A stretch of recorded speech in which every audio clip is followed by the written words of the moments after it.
Deese added, "We have to act and we have to show action on behalf of the American people, and that is exactly what the president's doing. He's bringing down prices and it's his top priority, and he's focused on practical things that he can do."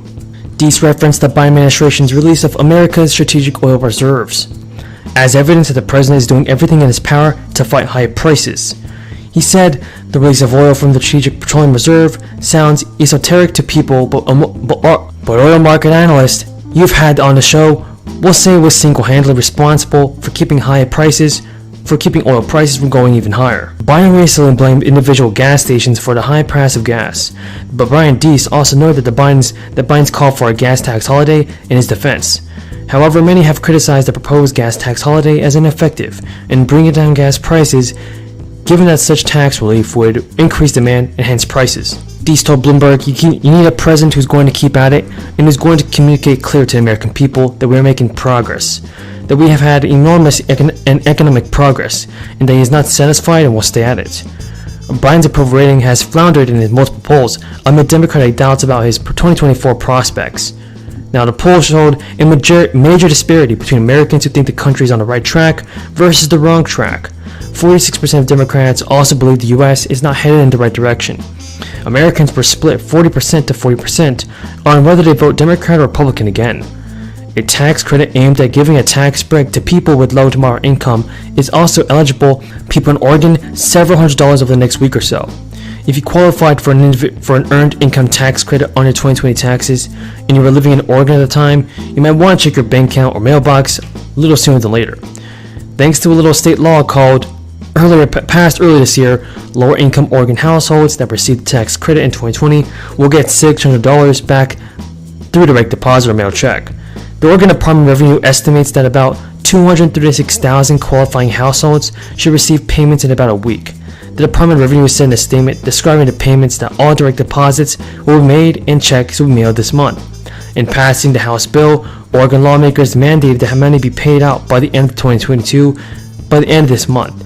And according to the Oregon Bureau of Labor and Industries, to qualify for the credit, taxpayers have to fit with certain income limits. For instance, a family with 2 children will have to earn no more than $53,000 annually. Oregon lawmakers approved spending the money out of the federal crisis aid funds approved by Congress in 2021.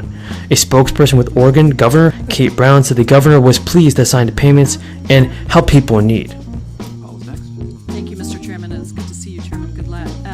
I wanted to focus my comments on another part of sensitive data, which is face recognition technology. This is also an area where we've had a lot of bipartisan interest. There's a lot of sensitive personal information that is requested constantly from law enforcement, from both commercial brokers and state governments to surveil the public with face recognition technology. But face recognition technology is up to 100 times more likely to misidentify people of color, and there are very few guardrails in place to regulate the use.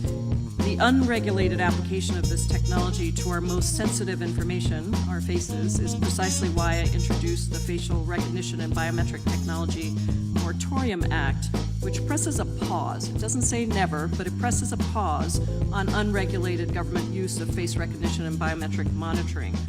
This past year, the IRS planned to contract with ID.me, requiring anyone accessing their tax records online to upload images of their photo IDs and a live video of their face with a computer or a smartphone. And while the IRS ultimately abandoned this plan, ID.me still has contracts with 10 federal agencies and 30 states. And in fact, there's an entire market of commercial platforms that collect sensitive data from users to sell to the government. And because I want anybody who's watching this hearing to understand what pieces of data, I'm going to direct some questions at you, Professor Lambden, just on, you can just answer yes or no in terms of whether this information is available to the government. So the LexisNexis Digital Identity Network collects and processes people's online logins, payments, and new account applications. Is that information available to the government? Yes. Babel Street collects digital device location data derived from online advertisers and popular mobile apps. Is that information available to the government? Yes. Clearview AI uses facial recognition technology to harvest and store millions of photos from social media users across multiple platforms. Is that? Thank you very much, Chair DeLauro, for your indefatigable leadership of this committee in service to the American people. Thank you also to Ranking Member Granger, as well as the dedicated staff. Special plaudits to Ranking Member Simpson, a hardworking, serious member of Congress who devotes his considerable talents to real challenges facing our nation. Our 2023 Energy and Water Bill takes a significant step forward to secure American energy independence, to rebuild critical infrastructure, to restore scientific innovation, and to sustain life on our corner of Mother Earth. We meet at a time when Lake Mead, once the largest water reservoir in the United States, now is at record low levels due to a punishing western drought across 7 states that are sucking the Colorado River dry. London, England has experienced its hottest day at 104 degrees, and forest fires are raging now across Europe and in our nation as well.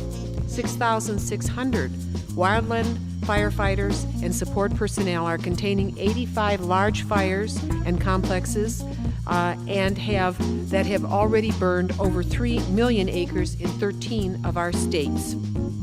14 new large fires have been reported, 7 in Texas, 2 in Alaska, 2 in Washington, and 1 each in Arizona, California, and Idaho.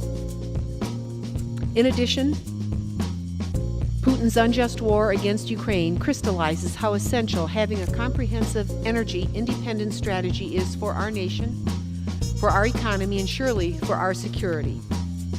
America has been making great progress since the Department of Energy was established in 1977.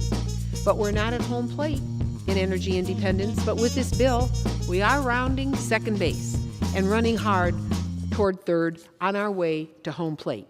We are diversifying across many energy sectors that hold promise and are climate friendly.